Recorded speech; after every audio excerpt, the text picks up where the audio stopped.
Alright everyone, welcome back to my channel, Baseball Talk with Nick Morgan. So today, we are talking about Madison Bumgarner signing with the Diamondbacks. Now for me, this is honestly a little bit of a surprise move here by Arizona. They went out and targeted a left-handed pitcher in Mad Bum, a veteran with a lot of great experience and who has accomplished a lot so far in his career, and that is great. I did not expect them to be the ones to sign the Southpaw, as they're kind of working their way up to a rebuild, I guess you could say, in some sorts. Of course, we know that they got rid of Paul Goldschmidt. They moved a couple of other big pieces. Zach Greinke is now with the Astros. Of course, that happened a couple months ago at the trade deadline. So it's definitely sort of like a time for the Diamondbacks now. We're going to see them progressively getting better and better, and I think this Mad Bum signing is going to be a great way to start. So yeah, in today's video, we're going to go ahead, cover Madison Bumgarner's new contract with the Diamondbacks. We're going to talk about his stats, where he fits in with Arizona, how he helps them, and the Diamondbacks 2020, and how they can improve their 2019 just by this Bumgarner signing alone. So if you guys are ready for this video, don't forget to drop a like down below, comment, and subscribe if you haven't already. Without further ado, let's get into what Madison Bumgarner signs with the Arizona Diamondbacks. The D-backs have signed a left-handed pitcher, Madison Bumgarner, to a 5-year, $85 million contract. However, over these next 5 seasons, Bumgarner will only be receiving $70 million, as $15 million has been deferred. It's going to be deferred money, so over the years it's going to all add up, and he will not be receiving all $85 million that is stated here in this contract. Now, honestly, for me, I kind of think Madison Bumgarner cheated himself out of a little bit more money. He could definitely ask for more, and I think receive it easily. This guy has a great career under his belt so far. He's accomplished a lot of different things, a multiple-time National League All-Star, and he is just so good at what he does. He's definitely a top pitcher, maybe not a top 5 guy, but he's definitely up there, and he was one of the best guys available on this free agent market. For $70 million, this is kind of a steal here with the Diamondbacks. Not going to lie here. I do believe that Arizona could have given him a little bit more, and that he could have definitely asked for some more money as well. But hey, honestly, I really like this contract, and obviously, he was okay with the deal. So this is great stuff. I think that kind of shows us that he's really in it more for playing, not for the money, which is great. I could be wrong. But Madison Bumgarner, 5 years, $70 million when it's all said and done. Not a terrible contract, though. And we're going to get into his stats and all his background and stuff. But this guy has a very, very nice career under his belt so far. He has done some great things with Major League Baseball and in Major League Baseball. So I'm really excited to go ahead and keep this conversation going. Let's go ahead and talk about his 2019 stats. So let's go ahead and dive right in here to the numbers. Madison Bumgarner in 2019 pitched in 34 games, racking up a 9-9 record with a 3.90 ERA in 207 2/3 innings pitched. He also went ahead and struck out 203 batters and a 1.13 whip total for 2019. Now in his career, however, he has tossed 289 games with a 119 and 92 win-loss record to his name. He has also accompanied that with a 3.13 ERA and 1,846 innings with a total of 1,794 strikeouts and a 1.11 whip. So just to remind you guys, these past couple of years, like the last year or two, the Giants haven't been that great. So some of these numbers here with Madison Bumgarner, he does pitch better than the numbers portray him as. So the 9-9 record, I'm sure probably would have been a little bit better.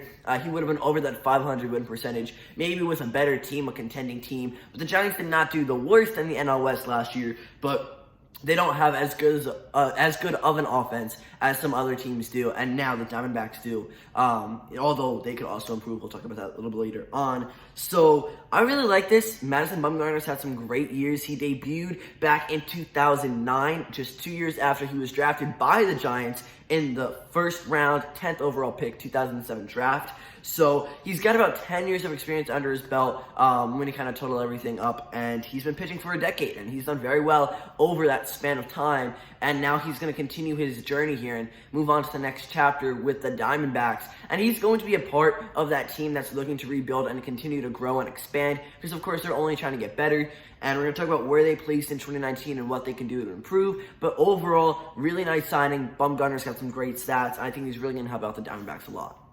I have mentioned a couple times in this video already that Madison Bumgarner is a very accomplished pitcher. Let me explain to you guys a little bit more in depth about what I mean by that.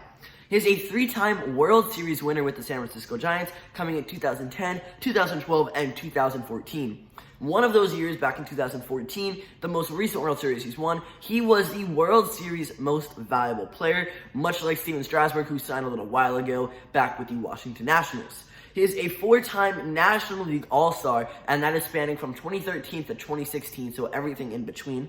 And he is also a 1-time NLCS MVP. So again, much like Steven Strasburg, he won the NLCS in 2014, or the MVP award, and then he went on to win the World Series MVP award with the Giants as they took home the big prize, at the end of the day. So that's really cool. And, other than his pitching awards, he's a 2-time Silver Slugger recipient, and those came in 2014 and 2015. So finally, we're going to go ahead and mention his 1-time award that he has won, and that is the Babe Ruth Award, and that came back in 2014 when he won the World Series, when he was the NLCS MVP, and when he won his first Silver Slugger Award. So Bumgarner has not only won awards for his masterful pitching, but his amazing hitting at the plate as well. And I think kind of from the get-go, we kind of got the idea that Bumgarner wanted to stay in the National League so he could hit. Although I would have loved him going to the Yankees, I do think he was always trying to stay with one of these 15 teams in the NL just because this guy can really swing a bat, and he is one of the best pitchers in the game when it comes to them actually swinging the bat for themselves and being able to hit. So what I mean by that, let's just, again, dig a little bit deeper here.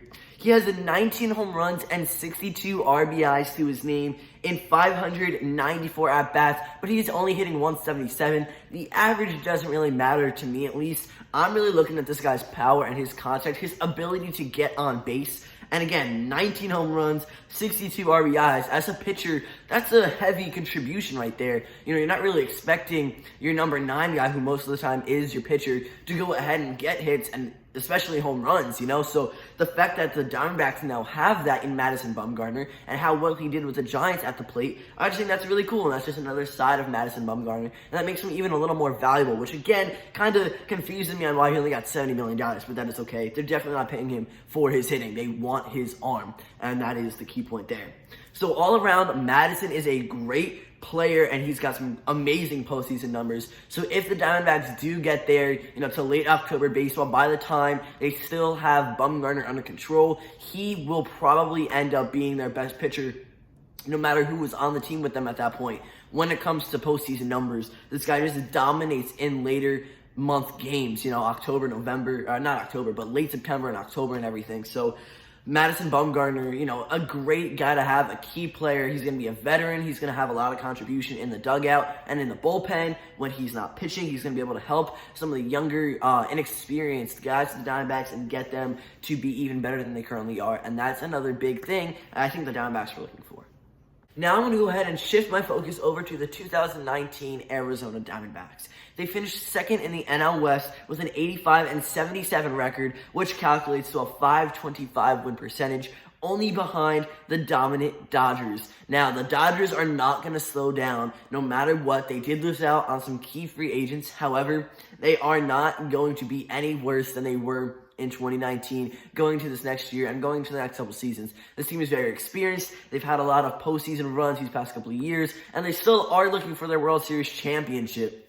So whenever that might be, who knows, but they are thirsty. They want to win. So the Diamondbacks are really going to have to compete over the next few years, and that just makes signing Madison Bumgarner even better for them. Their new potential rotation is Madison Bumgarner as their ace, and then your number 2 guy, of course, is going to be Robbie Ray, another great left-handed pitcher.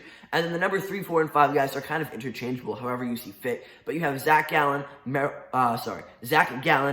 Kelly, and Luke Weaver. So I think I might put Luke Weaver in the number 3 spot, but that, again, really is interchangeable with all 3 of those guys. So, of course, I would love to go ahead and see the Diamondbacks pick up some more pitchers and some more defensive guys, because the rotation does need some work. The team as a whole does need some work, but they do have a very solid 1-2 punch with Bumgarner and Robbie Ray. So it'd be cool if they pick up some more bats or some great gloves and then some arms, either in the bullpen or in the rotation, either way. But they aren't going to be, or they're not going to get where they want to be in 2020, which is with the team they have now.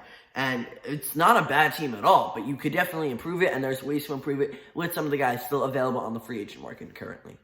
And then there were two. Now that Steven Strasburg, Garrett Cole, and Madison Bumgarner have all found homes, with the addition, of course, of Zach Wheeler and a couple other arms, we only have two big free agent starting pitchers left on the market, and those two players are Hyunjin Ryu and Dallas Keuchel. So they remain, they're still looking for the offer and the right team to land with. Now, who is going to grab them will be the question, but another question I have is, will the Diamondbacks strike again? Will they pick up another pitcher? Honestly, I don't think they're going to get either of these guys because both of them, A, are lefties, and B, just because they did sign Bumgarner. So I don't know how active they're going to be this free agency and this offseason. And if they are going to go ahead and get someone, I'd really like to see them get a defensive guy. But either way, we have two great pitchers left. Madison Bumgarner, a great contract here with the Diamondbacks. I love this deal. Of course, the Diamondbacks are one of my top favorite teams. They're not my 1 or 2 team, but they are definitely up there in my top 5. So it was a lot of fun. We get to see another big signing, and, we've had a lot of momentum this offseason these past couple weeks, really ever since winter meetings started. So we'll see who gets off the market next, and with that being said, that is going to end it for this video. So guys, that'll be all for today. Thank you all so much for watching. If you enjoyed it, drop a like down below, comment, and subscribe. Thank you guys so much for watching. I'll see you all next time. Peace.